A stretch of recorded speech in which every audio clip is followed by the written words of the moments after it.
റസൂലുള്ളാഹി സ്വല്ലല്ലാഹു അലൈഹി വസല്ലമ തങ്ങളുടെ അടുക്കലേക്ക് കൂട്ടുകാർ വന്നുകൊണ്ട് പറയുകയാണ്, യാ റസൂലല്ലാഹ്, നബിയേ നബിയേ, توفي سيدنا توفي سعد بن معاذ. അവിടുന്ന് ഞങ്ങളുടെ നേതാവായി പരിചയപ്പെടുത്തിയ സഅദ് ഇബ്നു മുആദ് മരണപ്പെട്ടു പോയി നബിയേ, മരണപ്പെട്ടു പോയി നബിയേ, വഫാത്തായി പോയി നബിയേ. ഹബീബായ നബി തങ്ങൾ ആ മരണ വീട്ടിലേക്ക് റസൂലുള്ളാഹി ചെല്ലുകയാണ്. ഹബീബായ നബി തങ്ങൾ മരിച്ചതാകുന്ന വ്യക്തിയുടെ ജനാസയുമായി സഅദ് ഇബ്നു മുആദ് റളിയല്ലാഹു അൻഹുവിനെ കുളിപ്പിച്ചിട്ട് ആ ജനാസ മയ്യത്ത് കട്ടിൽ വെച്ചുകൊണ്ട് അനുയായികൾ പള്ളിയിലേക്ക് വരുമ്പോ ഹബീബായ നബി തങ്ങൾ മയ്യത്ത് കട്ടിലിന്റെ മുന്നിലൂടെ വല്ലാതെ പ്രയാസപ്പെട്ടുകൊണ്ട് നടക്കുകയാണ്. സഹാബത്ത് നോക്കുകയാണ് നബി തങ്ങളെ. അല്ലാഹ് ഹബീബായ നബി സല്ലല്ലാഹു അലൈഹി വസല്ലമ തങ്ങൾ തന്റെ കാല് നിലത്ത് കുത്താൻ പ്രയാസപ്പെടുകയാണ്. കാല് പരിപൂർണമായി നിലത്ത് കുത്തുന്നില്ല, തന്റെ വിരല് മാത്രം കുത്തിക്കൊണ്ടാണ് നബി തങ്ങൾ നടക്കുന്നത്. ഇത് കണ്ടപ്പോ അനുയായികൾ വന്നുകൊണ്ട് നബിയോട് ചോദിക്കുകയാണ്, യാ റസൂലല്ലാഹ്, നബിയേ നബിയേ, മാലക യാ ഹബീബല്ലാഹ്, എന്തെങ്കിലും വിഷമമുണ്ടോ നബിയേ, എന്തെങ്കിലും പ്രയാസമുണ്ടോ നബിയേ? ഈ മദീനത്തൂടെ തെരുവിലൂടെ നടക്കാൻ അവിടുത്തെ കാലിൽ വല്ല ചരൽക്കല്ലുകൾ പതിച്ചിട്ടുണ്ടോ, വല്ല മുള്ളുകൾ തറച്ചിട്ടുണ്ടോ? എന്താണ് അവിടുന്ന് വിരലുകൾ മാത്രം കുത്തി നടക്കുന്നത്? എന്തുകൊണ്ട് പാദം കാലൂന്നുന്നില്ല? കാല് നിലത്ത് ശരിക്കും കുത്താതെ എന്തിനാണ് നടക്കുന്നത്? ഇത്ര പ്രയാസപ്പെട്ടുകൊണ്ട് എന്തിനാണ് നടക്കുന്നത്? ഹബീബായ നബി സല്ലല്ലാഹു അലൈഹി വസല്ലമ തങ്ങൾ തന്റെ പ്രിയപ്പെട്ട അനുയായികളോട് പറയുകയാണ്, സഹാബത്തേ സഹാബത്തേ, ഇതൊരു സാധാരണ വ്യക്തിയുടെ ജനാസയല്ല. ഈ വ്യക്തി മരണപ്പെട്ടപ്പോൾ തന്നെ അല്ലാഹുവിന്റെ അർശ് കിടുകിടാ കുലുങ്ങിപ്പോയ സഹാബ.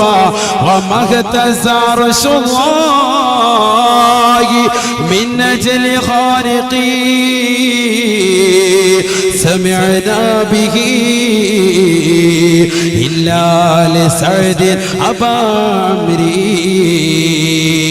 മഹാനായ സഅദ് ഇബ്നു മുആദ് റളിയല്ലാഹു തആല അൻഹുവിന്റെ മരണവാർത്ത കേട്ടപ്പോ അല്ലാഹു വന്ന ജഗന്നിയന്താവായ പരിപാലകനായ പടച്ചറപ്പിന്റെ അർശ് പോലും വിറങ്ങലിച്ചു അത്രേ കുടുങ്ങിപ്പോയത്രേ.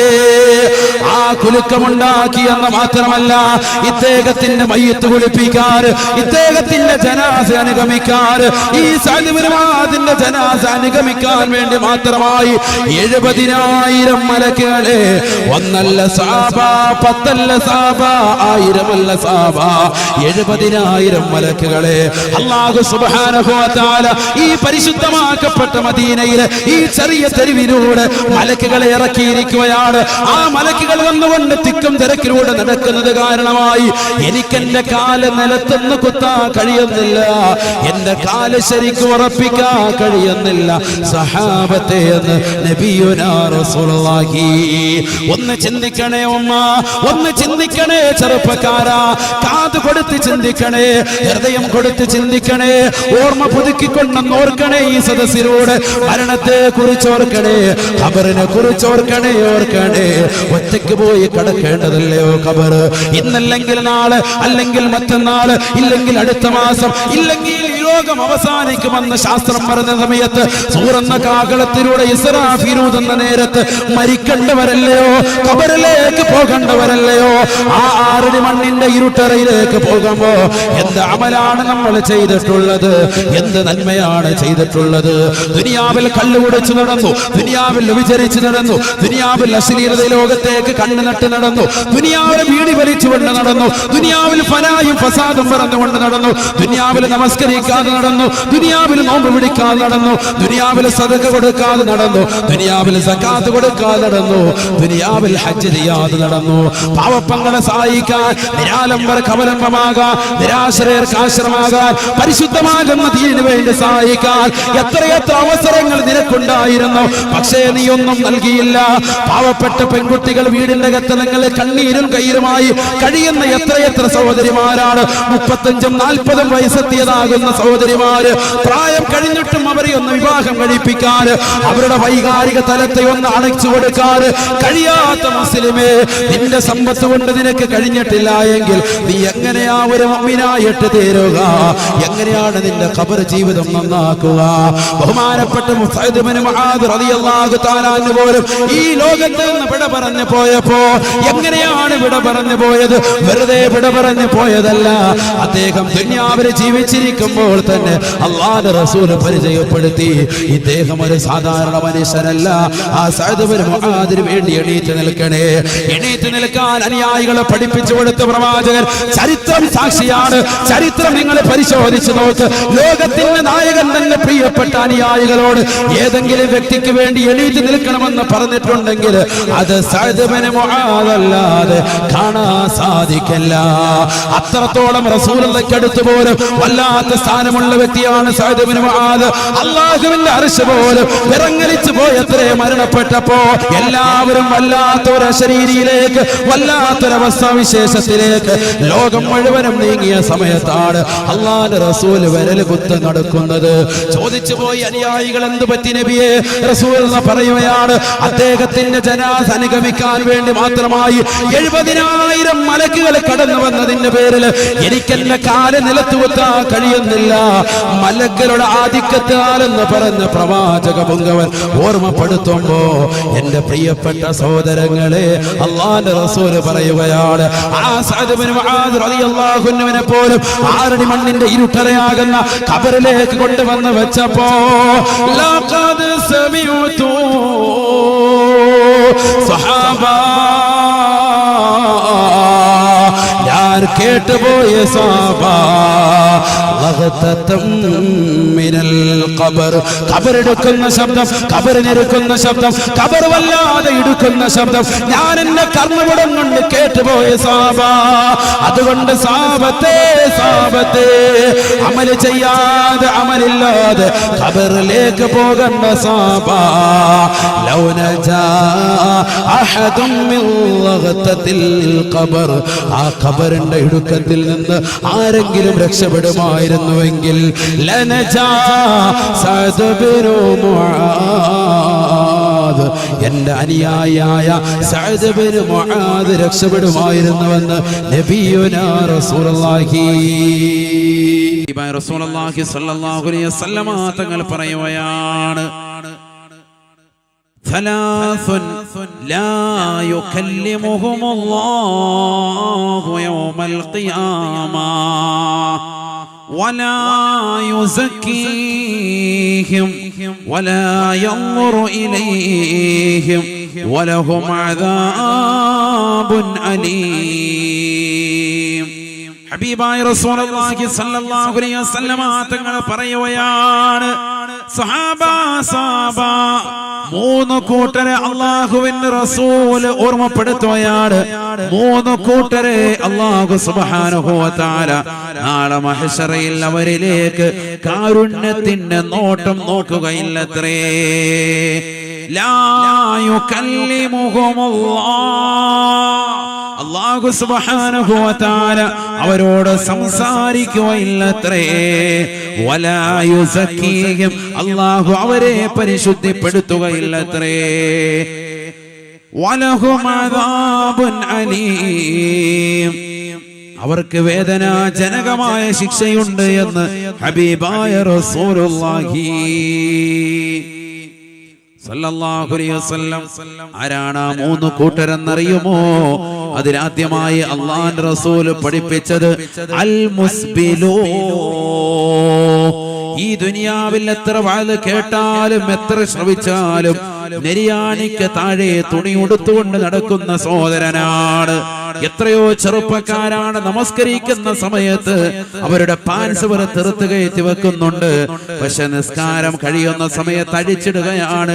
മലിനമാക്കപ്പെട്ട സ്ഥലത്തു കൂടിയെല്ലാം നടക്കുകയാണ്. നമസ്കാരം അസാധുവല്ലയോ? ഹബീബായ റസൂലുള്ളാഹി സ്വല്ലല്ലാഹു അലൈഹി വസല്ലമ തങ്ങൾ പറയുകയാ, നാളെ അല്ലാഹുവിന്റെ കോടതിയിലേക്ക് വരുമ്പോ അല്ലാഹു കരുണയുടെ നോട്ടം അവരിലേക്ക് നോക്കൂല. ചെറുപ്പക്കാരാ നീ ചിന്തിക്കണേ, എന്റെ ശബ്ദം ശ്രവിക്കുന്ന പ്രിയപ്പെട്ട ചെറുപ്പക്കാരാ നീ ചിന്തിക്കണേ. ഈ പറയുന്നത് പുരുഷന്മാരോടാണ്. അൽ മുസ്ബിലൂ, നെരിയാണിക്ക് താഴെ വസ്ത്രം ധരിച്ചുകൊണ്ട് നടക്കുന്നവനെ നാളെ ആഖിറത്തിൽ അല്ലാഹു കരുണയുടെ നോട്ടം നോക്കൂല. രണ്ടാമത്തത് വൽ മന്നാൻ, എടുത്തു പറഞ്ഞുകൊണ്ട് നടക്കുന്നവനാണ്. ഈ ദുനിയാവിൽ പാവങ്ങളുടെ കണ്ണീരൊപ്പിയനാണ്. പ്രളയം വന്നപ്പോൾ കൊണ്ടുപോയി അരി കൊടുത്തവനാണ്, ഗോതമ്പ് കൊടുത്തവനാണ്, പൈസ കൊടുത്തവനാണ്, പ്രശ്നങ്ങൾ പരിഹരിച്ചവനാണ്, സാമ്പത്തികമായി സഹായിച്ചവനാണ്. പക്ഷേ അവൻ മറ്റുള്ളവരോട് എടുത്തു പറയുകയാണ്, ഞാനാണ് അവന് ഭക്ഷണം നൽകിയത്, ഞാനാണ് അവന് വസ്ത്രം കൊടുത്തത്, ഞാനാണ് അവൻ അത് ചെയ്തത് ഇത് ചെയ്തത് എന്ന് എടുത്തു പറയുന്ന സഹോദരാ, നാളെ ആഖിറത്തിൽ അല്ലാഹുവിന്റെ കോടതിയിലെത്തുമ്പോ കരുണയുടെ നോട്ടം അല്ലാഹു നോക്കൂല എന്ന് ഹബീബായ റസൂലുള്ളാഹി. അല്ലാഹു നിന്നോട് കരുണയുടെ നോട്ടം നോക്കൂല, നിന്നോട് സംസാരിക്കുകയില്ല, നിനക്ക് ശക്തമായ ശിക്ഷയുണ്ടാകുമേ എന്ന് ഹബീബായ റസൂലുള്ളാഹി. മൂന്നാമത്തെ കൂട്ടരാരാണ്? വൽ മുൻഫിഖു സലാതഹു ബിൽ ഹലിഫിൽ കാദിബ്, കള്ള സത്യം ചെയ്തുകൊണ്ട് സാധനങ്ങളെ വിറ്റഴിക്കുന്ന ആളുകളില്ലയോ? സൂക്ഷിക്കണേ. അല്ലാഹുവിന്റെ റസൂൽ പറയുകയാണ്, തീർച്ചയായും അവർക്ക് അദാബാൻ. കച്ചവടം ചെയ്യുന്ന ആളുകൾ കള്ളത്തരം പറഞ്ഞുകൊണ്ട് ലാഭം കൊയ്തെടുക്കുക ഒരിക്കലും പറയാൻ പാടില്ല. ഇപ്പൊ ബിസിനസ് ഒക്കെ നടക്കുന്നത് അധികവും ഓൺലൈനാണ് അല്ലേ? ഓൺലൈൻ ബിസിനസ് ആണ്. ഫ്ലിപ്കാർട്ടും ആമസോണും ഒക്കെ ആപ്പ് ഡൗൺലോഡ് ചെയ്തിട്ട് അതിലൂടെ തന്നെ സാധനങ്ങൾ വിലക്കുറച്ച് വാങ്ങുന്ന ഒരവസ്ഥയിലേക്ക് എത്തി. എല്ലാ സാധനങ്ങളും നെറ്റിൽ വഴി ഓൺലൈൻ ബിസിനസ് ആണ്. സ്ഥലമ കച്ചവടം പോലെ. നേരത്തെ തന്നെ സാധനങ്ങളുടെ പൈസ അക്കൗണ്ട് നമ്പർ അടിച്ചു കൊടുത്ത് പൈസ കൊടുത്തതിന് ശേഷം സാധനം വീട്ടിൽ വരും. അനുവദനീയമാണ്, ഇസ്ലാമിൽ അനുവദിച്ച സംഭവമാണ്. പക്ഷെ സാധനങ്ങളൊക്കെ നോക്കിയെടുക്കണം. ചിലപ്പോൾ ഷൂ വാങ്ങിയിട്ട് ചിലർ വീട്ടിൽ വരുമ്പോഴത്തേക്കും പിള്ളേർക്ക് ഇടാനേ പറ്റുള്ളൂ. ആ സൈസ് ചെറിയ ഷൂ ആയിരിക്കും കിട്ടിയിട്ടുണ്ടാകും. കഴിഞ്ഞ ദിവസം 2-3 ചങ്ങായിമാര് ഫേസ്ബുക്ക് ലൈവ് ചെയ്തിട്ടുണ്ടായിരുന്നു. ലാപ്ടോപ്പ് വേണ്ടി ഓർഡർ കൊടുത്തതാണ് ഫ്ലിപ്കാർട്ടിൽ. വന്നത് 2-3 ഇഷ്ടികയാണ്. അങ്ങനെയൊക്കെ ഉണ്ടാവും. അതുകൊണ്ട് സംഭവങ്ങൾ ശ്രദ്ധിച്ചോണം.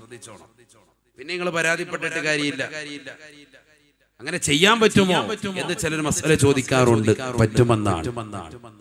ഈ രീതിയിലാണെങ്കിൽ പറ്റും. പക്ഷെ പലിശയുമായി ബന്ധപ്പെടുന്ന രീതിയിൽ പോകാൻ പാടില്ല. അതെങ്ങനെയാണ്? 35,000 രൂപയുടെ സാധനമാണ്, നീ അതിനിപ്പോൾ 10,000 അടച്ചാൽ മതി, പിന്നെ ഗഡുക്കളായിട്ട് അടച്ചാൽ മതി. മൊബൈൽ വാങ്ങുകയാണ്, അവസാനം അടച്ചടച്ച് വരുമ്പോഴത്തേക്ക് 37,000 അല്ലെങ്കിൽ 36,000 അല്ലെങ്കിൽ 38,000. സംഭവം പലിശയാണ്.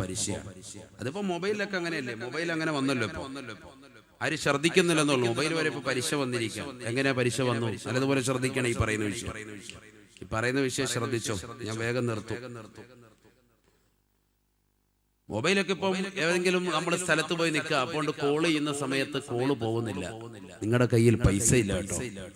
നിങ്ങൾക്ക് വേണമെങ്കിൽ നമ്മളിപ്പോ ഒരു ഓഫർ തരാം. നിങ്ങൾ ആ 8 പിടിച്ചു നിൽക്കിയാൽ മതി, ഒരു 15 രൂപ ഇപ്പൊ തന്നെ കിട്ടും. നിങ്ങൾ പിന്നെ റീചാർജ് ചെയ്യുന്ന സമയത്ത് നിങ്ങളുടെ കയ്യിൽ നിന്ന് 18 രൂപ ഈടാക്കും. ഐഡിയക്കാർ പറയുന്നില്ല. ഐഡിയക്കാരുടെ Idea Idea can change your life എന്നാണ്. നിന്റെ ലൈഫ് കൊണ്ടുവന്ന് ഇൻട്രസ്റ്റിലേക്ക് എത്തിക്കും എന്നാണ് അതിന്റെ അർത്ഥം. എന്താണ് പറഞ്ഞത്? ഇപ്പൊ നിനക്കിതാ 15 രൂപ ഞങ്ങൾ തരും, നീ 8 നെക്കിയാൽ മതി, ഈ നമ്പറിലേക്ക് ഒന്ന് ഡയൽ ചെയ്താൽ മാത്രം മതി, ജസ്റ്റ് ഒന്ന് നെക്കിയാൽ മതി, അപ്പോഴേ നിനക്ക് പൈസ കിട്ടും. പൈസ തീർന്നിരിക്കും. നിനക്ക് എന്ത് ചെയ്യും? 15 രൂപ ഇപ്പൊ തരും. പിന്നെ നീ റീചാർജ് ചെയ്യുന്ന സമയത്ത് അടുത്ത റീചാർജിൽ ഞങ്ങൾ നിന്റെ കയ്യിൽ നിന്നൊരു 3 രൂപ എക്സ്ട്രാ പിടിക്കും, 18 രൂപ. അതാണ് പലിശ എന്ന് പറയുന്നത്. അല്ല പലിശ തലയെ കെട്ടിയിട്ട് ചാലോട്ട് വരൂല. ഇതാണ് പലിശ. മനസ്സിലായിക്കോണം. ഇതൊക്കെ നമ്മുടെ ജീവിതത്തിൽ, നിത്യജീവിതത്തിൽ ചെറുപ്പക്കാരും സഹോദരിമാരും അവരുടെ ജീവിതത്തിൽ അറിയാതെ ചെയ്തു വരുന്നതാണ്. കാരണം പെട്ട് നിൽക്കണം, കോള് വിളിക്കണം, അപ്പൊ ഇത് പിടിച്ചങ്ങ് നിൽക്കലേ, ഇതാരറിയാൻ പോകുന്നു? മക്കളെ, അത് പലിശയാണ്. അല്ലാഹു നമ്മളെ കാത്തിരക്ഷിക്കട്ടെ. ഇതൊക്കെയാണ് നമ്മൾ ചിന്തിക്കേണ്ടത്. അതൊക്കെ പറയുമ്പോൾ വേറൊരു വിഷയമാണ്, പരീക്ഷ എന്നുള്ള വിഷയം വെക്കുമ്പോൾ പറയേണ്ട വിഷയമാണ്. ഒരുപാട് കാര്യങ്ങൾ അങ്ങനെ വരുന്നു. അപ്പോൾ ഓൺലൈൻ ബിസിനസ് നടത്തുമ്പോൾ നിങ്ങൾ ശ്രദ്ധിക്കേണ്ടത് അതാണ്. സാധനങ്ങൾ വാങ്ങുമ്പോൾ ഇൻട്രസ്റ്റ് വരാതെ, പലിശ വരാതെ ശ്രദ്ധിച്ചോ, വളരെ ശ്രദ്ധിക്കണം. കബളിക്കപ്പെടാത്ത രീതിയിൽ നല്ല രീതിയിൽ നിങ്ങൾ ശ്രദ്ധ പതിപ്പിച്ചോ, കുഴപ്പമൊന്നുമില്ല. പക്ഷെ ഒരു കാര്യം നിങ്ങൾ ശ്രദ്ധിക്കണം, മക്കളൊക്കെ ഇന്ന് ആമസോണിനും ഫ്ലിപ്കാർട്ടിനും ഒക്കെ ഒരു ക്രൈസായി 24 മണിക്കൂറും സാധനങ്ങൾ ഓർഡർ ചെയ്ത് വളർത്തുന്നതാകുന്ന മക്കളുണ്ട് ഇന്ന് നമുക്കിടയിൽ. എപ്പോഴും 24 മണിക്കൂർ മൊബൈൽ ഫോണിലിരിക്കാൻ, എന്നിട്ട് സാധനങ്ങൾ മുഴുവൻ ഇങ്ങനെ വിലക്കുറവ് കേട്ടിട്ട് ഇങ്ങനെ വലിച്ചു കൊണ്ടുവരുന്നു. ഇതിനെവിടുന്നാണ് അവന്റെ പണത്തിന്റെ സോഴ്സ് എന്ന് മക്കളോടൊന്ന് ചോദിക്കണം. ഒപ്പ ചോദിച്ചേ പറ്റും. പെൺകുട്ടികളോട് ചോദിക്കണം. വാപ്പായുടെ കയ്യിലിരിക്കുന്ന മൊബൈൽ ഇപ്പോഴും നോക്കിയയുടെ പഴയ ഫോണാണ്. ഇപ്പോഴും വാപ്പാടെ കയ്യിൽ, മക്കളുടെ കയ്യിൽ പത്തക്കോല് പോലെ ലാപ്ടോപ്പ് ഇരിക്കാൻ, ടാബ് ഇരിക്കാൻ, 10 പോലെയുള്ള ഫോണുകൾ ഇരിക്കുക. സാംസങ്ങിന്റെ പല രീതിയിലുള്ള ഫോണുകൾ, ഐഫോൺ ഉണ്ട്. 10ാം ക്ലാസ്സിൽ പഠിക്കുന്ന കുട്ടിക്ക്, പ്ലസ് 2 പഠിക്കുന്ന കുട്ടിക്ക് എവിടുന്ന് ഇത് ആര് വാങ്ങിച്ചു കൊടുത്തു? എവിടുന്ന് ഈ പൈസ? അവളിടുന്ന ഷൂ, അവളിടുന്ന പരത, ഇത് ആര് വാങ്ങിച്ചു കൊടുത്തു? ഏത് കൂട്ടുകാരൻ വാങ്ങിച്ചു കൊടുത്തു? എന്തിന്റെ പേരിൽ വാങ്ങിച്ചു കൊടുത്തു? ഇതെന്തേ നിങ്ങൾ അന്വേഷിക്കാത്തത്? കണ്ണൂർ ജില്ലയിൽ കോട്ട കാണാൻ വേണ്ടി 2 പേര് വന്നിരുന്നു. 2 കമിതാക്കളാണ്. കഴിഞ്ഞ ആഴ്ച നടന്ന സംഭവമാണ്. പോലീസ് വന്ന് പരിശോധിച്ചു. 2 പേരുടെ വിരുദ്ധത്തിൽ സംശയം തോന്നി. പെണ്ണിനെ വിളിച്ച് മാറ്റി നിർത്തി ക്വസ്റ്റ്യൻ ചെയ്തപ്പോഴത്തേക്കും പെണ്ണ് ആ നാട്ടിലെ അടിയപ്പെട്ടതാകുന്ന ഒരു സ്കൂളിൽ 10ാം ക്ലാസ്സിൽ പഠിക്കുന്ന വിദ്യാർത്ഥിനിയാണ്. 10ലാണ് പഠിക്കുന്നത്. മുസ്ലിം പെണ്ണ്, 36 വയസ്സുള്ള സഹോദര സമുദായത്തിൽപ്പെട്ട ഒരു ചെറുപ്പക്കാരൻ. കോട്ടയിൽ വന്നിരിക്കുക 2 പേര്. പെണ്ണ് വന്നിരിക്കുക നല്ല പർദ്ദയൊക്കെ ഇട്ട്, യൂണിഫോം എന്ത് ചെയ്യുക? ബാഗിനകത്ത് ഇരിപ്പുണ്ട്. വീട്ടിൽ നിന്ന് ഇറങ്ങുമ്പോൾ ബാഗിനകത്ത് പർദ്ദ, ഉമ്മാടെ പർദ്ദ അല്ലെങ്കിൽ പെങ്ങളുടെ പർദ്ദ എടുത്ത് വെക്കുന്നു. ഏതെങ്കിലും ശൗചാലയത്തിന്റെ പുറകിൽ, ഏതെങ്കിലും കെട്ടിടത്തിന്റെ പുറകിൽ വന്ന് ആ പർദ്ദ എടുത്ത് ബിസ്മിയാണ് ചെല്ലിയിടുന്നു. ബിസ്മി അവിടെ ചെല്ലുന്നു. റാഹത്തായിട്ട് നേരെ പോയി പാർക്കിൽ പോയി എവിടെയെങ്കിലും പോയിരുന്നു സൊറ പറയുന്നു. എറണാകുളം ആണെങ്കിൽ ലുലു മാളുണ്ട്, കയറിയാൽ മതി. ഏതെങ്കിലുമൊക്കെ നല്ല മാളുകളുണ്ടാവും, അതിനകത്തോട്ട് കയറി കഴിഞ്ഞാൽ റാഹത്തായിട്ട് വൈകുന്നേരം വരെ കുറച്ച് ഫെയറാലവിലേക്ക് ഇട്ടാണ് കയറിയെങ്കിൽ AC ഉണ്ട്. സുഖമായിട്ട് തിരിച്ചിറങ്ങുമ്പോൾ വൈകുന്നേരം ആകുമ്പോൾ വെളുത്തിട്ടുണ്ടാവും. കുറച്ച് വെളുക്കുകയും ചെയ്യും. AC-ക്കകത്തിരിക്കുക റാഹത്തായി.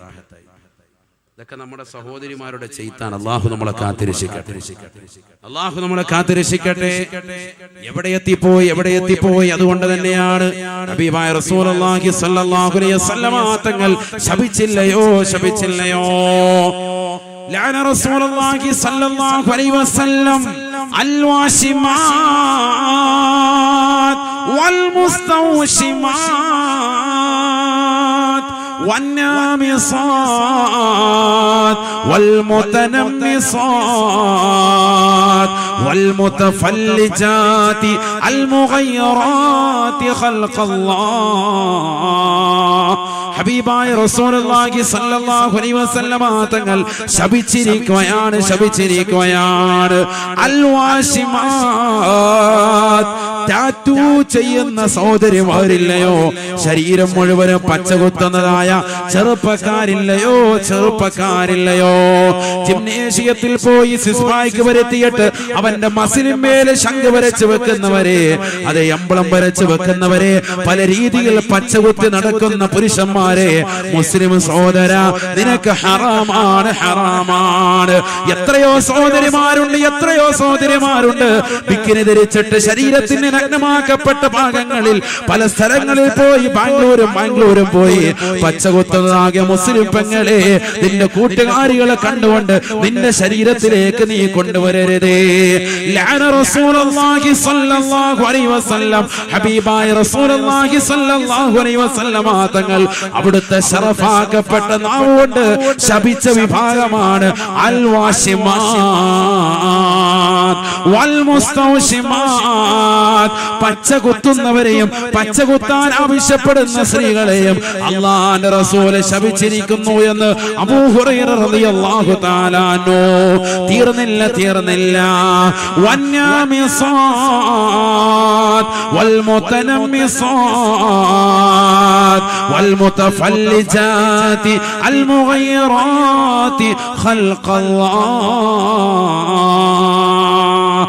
അവൾക്ക് അല്ലാഹു സുബ്ഹാനഹു വ തആല നൽകിയിരിക്കുന്ന മനോഹരമായ മുഖത്തിലെ പിരികത്തെ പ്ലഗ് ചെയ്യുന്ന ചെറുപ്പക്കാരികളില്ലയോ?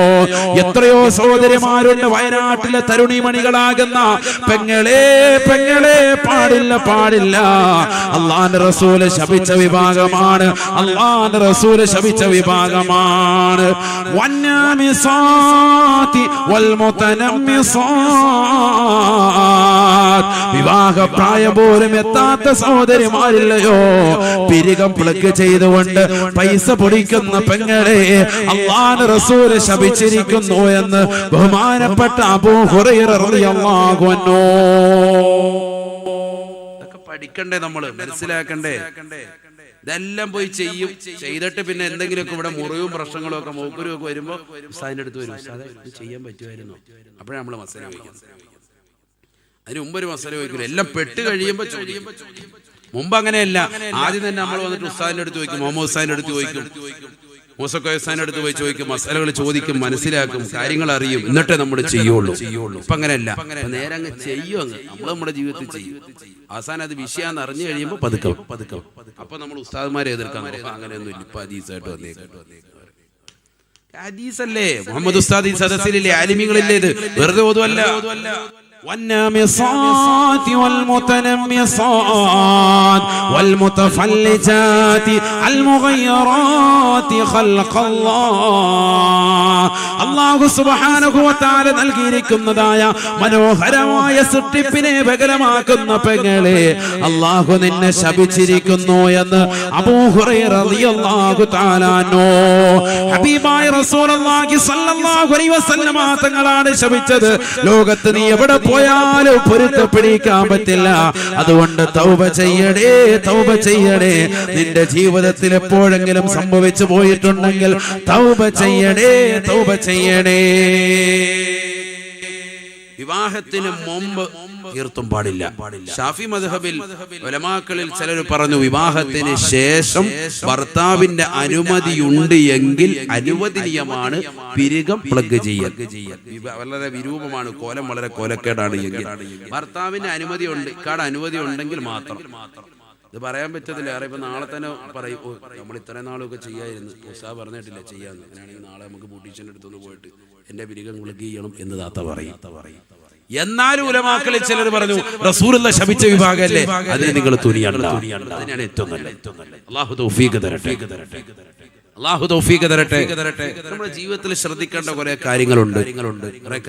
ലക്ഷങ്ങൾ പൊടിക്കാൻ 330 രൂപ മുതൽ അങ്ങോട്ട് തുടങ്ങും ബ്യൂട്ടീഷ്യന്റെ പല പരിപാടികൾ. മുഖം കഴിത്തരും, അത് കഴിത്തരില്ല, ഇങ്ങനെ കഴി വെളുപ്പിച്ചിരിക്കുക ബ്യൂട്ടീഷ്യന്റെ അടുത്ത് പോയിട്ട് ലക്ഷങ്ങൾ പൊടിക്കാൻ. ആരാണ് ഇതിന്റെ പുറകെ നിൽക്കുന്നതൊക്കെ? മുസ്ലിം വനിതകൾ. ഇസ്ലാമിൽ അതിനൊക്കെ സ്ഥാനമുണ്ടോ? ചിന്തിക്കണം.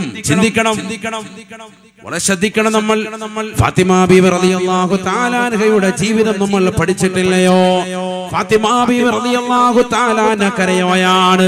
സുഖമില്ലാതെ കിടക്കുന്ന ഫാത്തിമ ബീവിയുടെ ചാരത്തേക്ക് അസ്മാ ബിന്തു ഉമൈസ് റളിയല്ലാഹു തആല അൻഹ, ഫാത്തിമ ബീവിയുടെ കൂട്ടുകാരിയാണ്, കടന്നു വന്നുകൊണ്ട് ചോദിക്കുന്നു, മായുബ്കീകി യാ ഫാത്തിമ, എന്തിനാണ് ഫാത്തിമ നീ കരയുന്നത്? ഫാത്തിമ ബീവി റളിയല്ലാഹു തആല അൻഹ പറയുകയാണ്, മയ്യത്ത് കട്ടിൽ ഓർത്തിട്ടാണ് കരയുന്നത്, മയ്യത്ത് കട്ടിൽ ഓർത്തിട്ടാണ് കരയുന്നത്. അതിനെ മയ്യത്ത് കട്ടിൽ ഓർത്തിട്ട് കരയുന്നത്? അത് ഇപ്പോഴത്തെ മയ്യത്ത് കട്ടിൽ ഓർത്തിട്ടാണ്. കാരണം അന്ന് ഉള്ള മയ്യത്ത് കട്ടിൽ ഒറ്റ പലകയാണ്. ആ ഒറ്റ പലകയുടെ മേളിൽ മയ്യത്തെടുത്ത് വെച്ചിട്ട് മയ്യത്ത് ചുമന്നുകൊണ്ടു. അതാണ് ജനാസ. മയ്യത്ത് കട്ടിലാണ്. അത് ഓർത്തിട്ടാണ് എനിക്ക് വിഷമം. കാരണം എന്താ?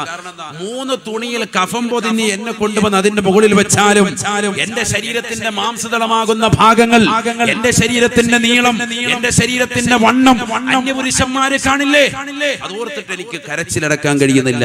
ഫാത്തിമ ബീവി റളിയല്ലാഹു തആല മരിച്ചതിന് ശേഷമുള്ള വിഷയത്തെ കുറിച്ച് പോലും ചിന്തിച്ചു ഫാത്തിമ ബീവി റളിയല്ലാഹു തആല. നമ്മളോ വിവാഹത്തിന്റെ ദിവസമാണ് പള്ളിയിലെ മൂല്യാര് വരുന്നൊരു നിക്കാഹിന്, അതിന്റെ മുന്നിൽ കൂടെ നമ്മൾ നടക്കും.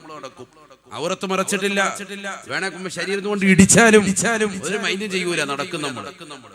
വിവാഹം ഓഡിറ്റോറിയത്തിലാണ്, അതിന്റെ ഫ്രണ്ട് മുഴുവൻ സ്ഥാനം പിടിച്ചിരിക്കുന്നത് സ്ത്രീകളാണ്.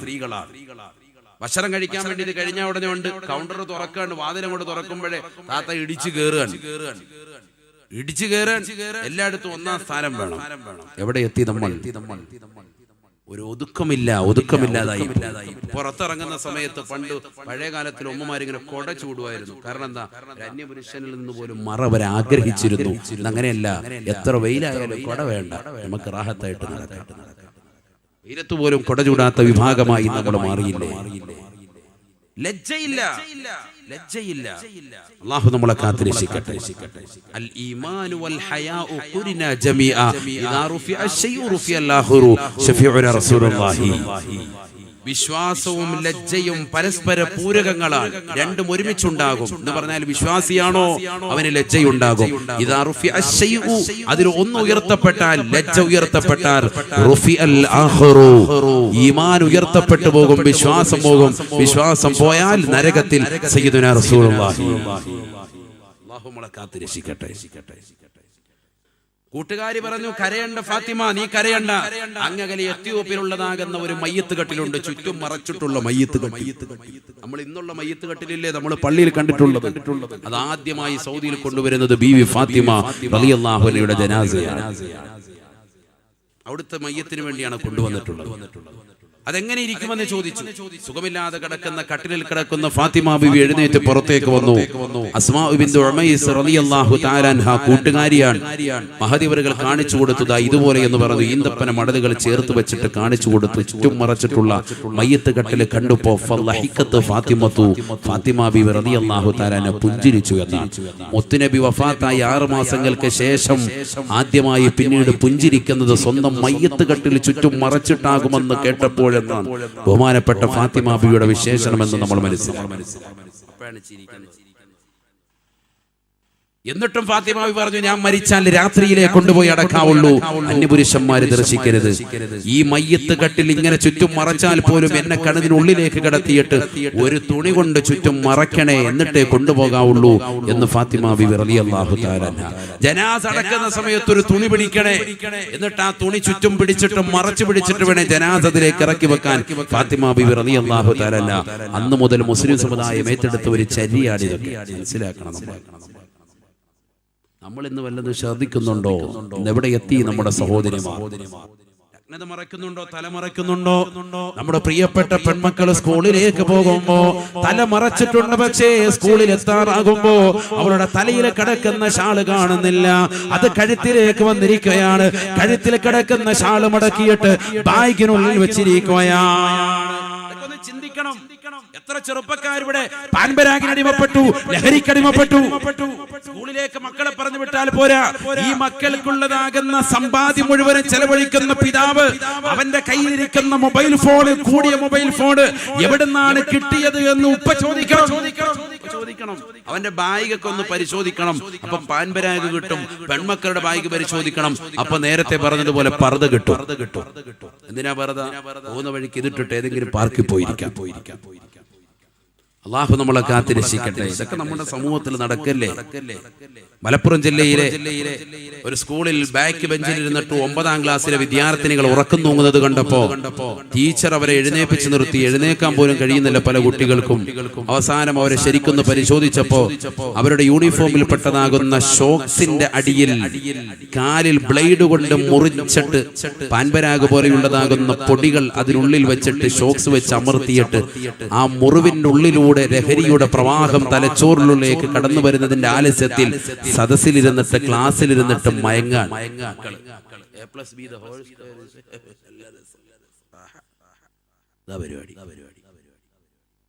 ഇതൊക്കെയാണ് നടക്കുന്നത്. മുസ്ലിം വിദ്യാർത്ഥിനികൾ, അത് മുഴുവനും മുസ്ലിം വിദ്യാർത്ഥിനികൾ. അവിടെ തന്നെയല്ലേ നടന്നത്? സവാദ് എന്ന് പറയുന്നതാകുന്ന ഒരു ചെറുപ്പക്കാരൻ ആ പാവപ്പെട്ട സഹോദരനെ 40 വയസ്സിന് മുകളിൽ പ്രായമുള്ളതാകുന്ന ഒരു പെണ്ണ്, 4 മക്കളുള്ളതാകുന്ന ഒരു ഭാര്യ, തലയ്ക്ക് കാമുകൻ വന്ന് വലിയൊരു ഇതുകൊണ്ട് അടിച്ചിട്ട് അദ്ദേഹം ചക്രശ്വാസം വലിക്കുമ്പോ അവസാന ശ്വാസം നിലയ്ക്കുന്ന വേളയിൽ കഴുത്തിലേക്ക് കത്തിവെച്ചിട്ട് നരമ്പുകൾ മുറിച്ച പെണ്ണ് മുസ്ലിം വനിത. ഇത് ഏത് കാലഘട്ടം? നഊദു ബില്ലാഹ്. അല്ലാഹു നമ്മളെ കാത്തുരക്ഷിക്കട്ടെ. ومن يقتل مؤمنا متعمدا فجزاؤه جهنم خالدا فيها وغضب الله عليه ولعنه وأعد له عذابا أليما. പരിശുദ്ധ ഖുർആൻ. ആരെങ്കിലും മുഅ്മിനായ മനുഷ്യനെ മനഃപൂർവ്വം കൊന്നാൽ അവന് കാലാകാലം നരകമാണ്. ഫജസാഉഹു ജഹന്നം ഖാലിദൻ ഫീഹാ, കാലാകാലം ജഹന്നം. ഖീല വമാ ജഹന്നം യാ റസൂലല്ലാഹ്, എന്താണ് ജമിയൻ ജഹന്നം? എന്താണ് ഈ ജഹന്നം എന്ന് പേര് വെക്കാൻ കാരണം? قال رسول الله صلى الله عليه وسلم لأنه يتجهم وجوه الرجال والنساء. ജഹന്നമിനെ ജഹന്നമ എന്ന് പേര് വെക്കാനുള്ള കാരണം അല്ലാഹുവിന്റെ റസൂൽ പറയുകയാണ്, പുരുഷന്മാരുടെയും സ്ത്രീകളുടെയും മുഖത്തുള്ള ചർമ്മങ്ങളും അതിന്റെ മാംസങ്ങളും അതിന്റെ എല്ലുകളും ഉൾപ്പെടെ കരിച്ചു കളയും അത്രേ ജഹന്നം എന്ന് പറയുന്ന നരകത്തിന്റെ തീജ്വാലയെന്ന് ഹബീബായ റസൂലുള്ളാഹി. അതുകൊണ്ടാണ് സഹാബാ ജഹന്നമ എന്ന് പേര് വെക്കാൻ കാരണമെന്ന് ഹബീബുനാ റസൂലുള്ളാഹി. ചിന്തിക്കണം. നമ്മളെ ഒരു മടിയില്ല, എവിടെ ഇങ്ങനെ നടക്കുക.